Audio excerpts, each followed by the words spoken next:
Yes. Now, how did you get involved in the campaign planning of Bernie Sanders? Hi, good evening. Hi there. How are you? Good, thank you, Raoul. Raoul, how did you get involved in the Bernie Sanders campaign? Well, I've been following American politics for a very, very long time. Always keeping a sharp eye on it because of the domino effect that American politics has on the rest of the world. And when I found out that Bernie Sanders, who I'd been following for quite a while, quite a few years, because he's the only self-proclaimed Democratic Socialist in Congress, when I found out that he was running for president, I got very, very excited. And I got quite depressed that I couldn't do anything on the ground actively to help the campaign, because I'm not an American. So when I was working with Henry Bloomfield on a series of music videos recently, I asked him if he'd write a song, for which I directed a music video for, and which he did. The song was fantastic, I thought, and I kickstarted a campaign after that, in which I asked people to download the song and lyrics and film themselves dancing and singing the lyrics of the song, and all those videos collectively would make the music video, and we were successful. Now, Raoul, take us through the U.S. presidential campaign trail. Sorry, can you repeat that? Can you take us through the U.S. Campaign trail currently with the song, bearing the song in mind? How does that come into play? Well, you know, like, I'm not expecting the song to make an incredible dent in the outcome of what is happening in the campaign at the moment. But there are a lot of people. What Bernie Sanders has done is he's created a political revolution where he's woken up a lot of young people. And when I say young people, I mean people in the 20 to 45 range that were once very politically apathetic, and they've all become inspired to get involved in politics because they've realized that he is actually legitimately a man for the people. And as a global citizen, because I don't live in South Africa anymore, I live in Seoul, South Korea, and I'm immersed in an expat community, so I always, my view of politics is a very global one. I feel that my song, if anything, it could give the impression that Bernie Sanders is not just popular in just the United States. He's popular all around the world because all the people that were in the video, they span 4 continents: Australia, Africa, Asia, and America. So what I want to show with the video is that Bernie Sanders isn't just a candidate that the U.S., the people of the USA want to be president, but he's also a candidate that the entire world wants to be president, because the entire world, as much as I, knows that whoever is the president of the United States, the most powerful country in the world, will have a great impact on everyone else. Now, Raoul, being a South African and you're an expert who is based in Korea, in Seoul, Korea, do you think the country can learn something from how the process of electing a president in the U.S. unfolds? Are you asking if South Africa can learn? Yes. Absolutely, absolutely. And I was asked this question quite a few times by a lot of people who have interviewed me, why I, as a South African, am getting involved so actively in a U.S. election when, you know, they'd ask me if nothing's at stake for you, and I completely disagree. You see, a lot of the time when I would criticize the current oligarchy that's running our country, that being South Africa, people would say, well, look at the USA. They're just as corrupt as we are. So why bother changing? Because if the USA behaves this way, then surely it's no problem if we do. And I said, well, that's exactly it. If everyone follows what the USA does, the example, and uses them as an excuse to engage in their own corrupt activity, what if there was a man in the White House who was a legitimate candidate that was not bought at all, that actually functioned as a leader is supposed to function, and that is being one for the people? And if Bernie Sanders does become president, yes, I do believe that he will have not just an effect on in inspiring people of the world to take grassroots action to take their democracies back from the people that have stolen them, but it would also inspire other world leaders, especially here in South Africa, because we had a chance to embrace democratic socialism when Mandela took power. And I think that Mandela was a fantastic transitional leader to what could have become a democratic socialist country, but unfortunately we didn't go that route. We just went full-on crony capitalism. So yeah, I do think if the United States of America, a country with such power, a country that is seen as the benchmark of capitalism, has a democratic socialist as its president, I think that it's going to be the message of that event will become contagious and have a very, very positive, to use the expression, trickle-down effect. Now, Raoul, you're back in the country, you're in Cape Town currently. Can you tell us a bit about yourself and what projects you're working on currently? Well, currently, I'm actually here in South Africa because my mom's had hip replacement surgery, so I flew down to take care of her until she's back on her feet.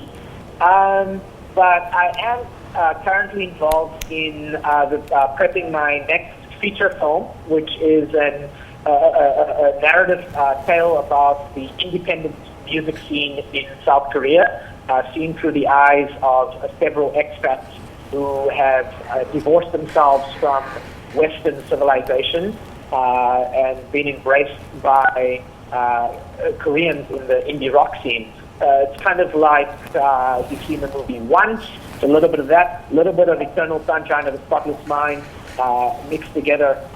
And it's received interest in Hollywood and received interest in China and in Korea, so it could very well be a co-production, but we're currently finalizing the script and seeking investment for the project.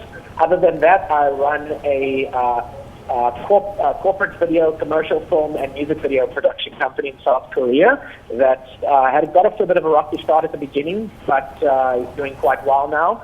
And I'm also working on 2 South African projects, but I can't talk about them because we're still in the discussion phases. Raoul, we wish your mother a speedy recovery and thank you so much for joining us. That was Raoul Dyssell, a South African-born filmmaker who contributed in producing a song and accompanying music video in support of Democratic candidate Bernie Sanders. Airstrikes in opposition-held northwest Syria have killed at least 40 people and wounded around 80. Video uploaded onto social media purports to show the aftermath of an airstrike in Marat al-Numan in the insurgent stronghold of the Idlib province. The footage shows people scrambling between damaged market stalls and rubble, some carrying bodies. A rescue worker said that 8 people were killed in Marat al-Numan and that 10 people were also killed in a nearby town. Authorities say the airstrikes hit the main vegetable market, killing around 40 people and wounding around 80. Talks between the opposition and the Syria regime aimed at ending the brutal Syria conflict hit a roadblock on Monday when negotiators for the Syrian opposition decided to delay the participation in the talks until the regime starts discussing the creation of a transitional government.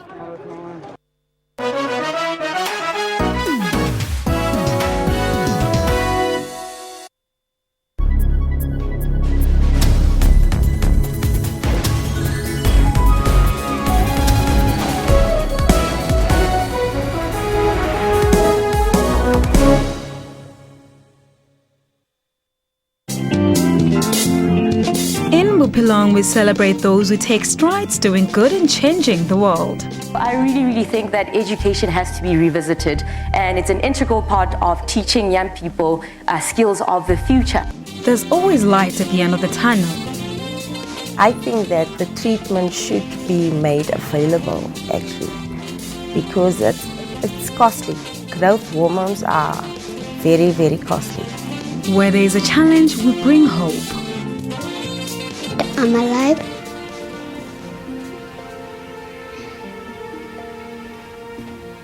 And the brain tumor is gone. Join your host Buleng Mulabati every Friday at 17:30 for more uplifting stories.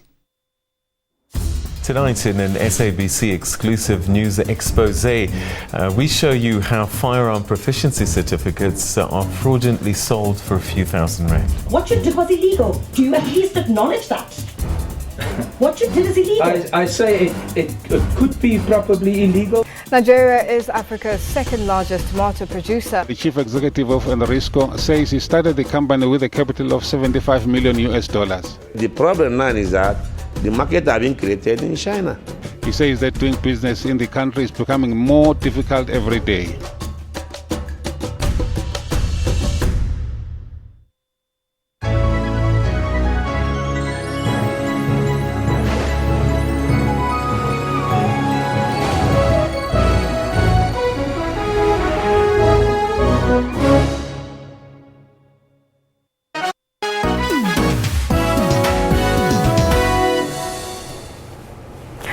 The Minister of Mineral Resources made a desperate call to employers in the mining industry to consider retrenchment as a last resort.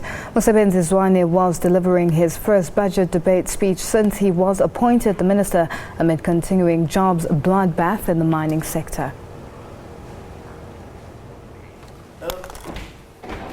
Stakeholders in the struggling mining industry believe that up to 100,000 jobs might be lost in the next few months. The country's sluggish growth and continuing weakening commodity prices, coupled with the ailing global economic environment, are not giving any glimmer of hope. The government is battling to attract necessary investments into the industry as a means of saving the remaining jobs. In the past 3 years, 83 mining rights were approved by the department, with the potential to create an estimated 22,000 jobs. We envisage that as we continue to grant approval for compliant mining projects to take place, we will be able to contribute further to the creation of jobs. But opposition parties say chances that the situation might improve in the short to medium term are nil. They put most of the blame squarely on the government's door. It's not getting any better. Statistics South Africa says production fell sharply by 8.7% in February. That's following a 5.5% contraction in January. Now, for anybody else, these would be worrying signs, but not for the ANC. Under the stewardship of the ANC, this country's mineral resources have been plundered under the guise of transformation. Productivity has become an afterthought, and one of the greatest commodity super cycles was a non-event in our economy. This has happened all the while the workers and the country was paying the price for the enrichment of just a few mining magnates and their BBBE comrades. Stats SA reports in its latest survey that the sector has lost 29,000 jobs in the past year. The minister says several efforts are being made to prevent further job losses. Manelisi Tuwase, SABC News, Parliament. It's not only oil that's affected by oversupply. A war of words has broken out between the world's two biggest economies over a perceived glut of steel. Suppliers of steel in the United States, the UK, Germany and here in South Africa have all complained that they are being overwhelmed by cheap steel imports from China and that jobs are on the line. Despite anti-dumping measures across the globe, China's exports of steel jumped by 30% in March compared to the same month last year. Well, China and major steel-producing countries met, but they have failed to agree on the measures to tackle the global steel crisis. They can't even agree on the causes. The United States wants China to produce less steel, but that means it needs to wind down its capacity and cut jobs. Washington has now said that China could face a possible trade action from other countries if it doesn't act faster, but China has hit back. The Commerce Minister, Shin Dianyang, says it still sees large potential domestic growth for steel demand. Nigeria is planning a record budget to help Africa's biggest economy weather low oil prices and diversify the economy. But experts warn that exploding population growth will overwhelm any new infrastructure just as soon as it's built.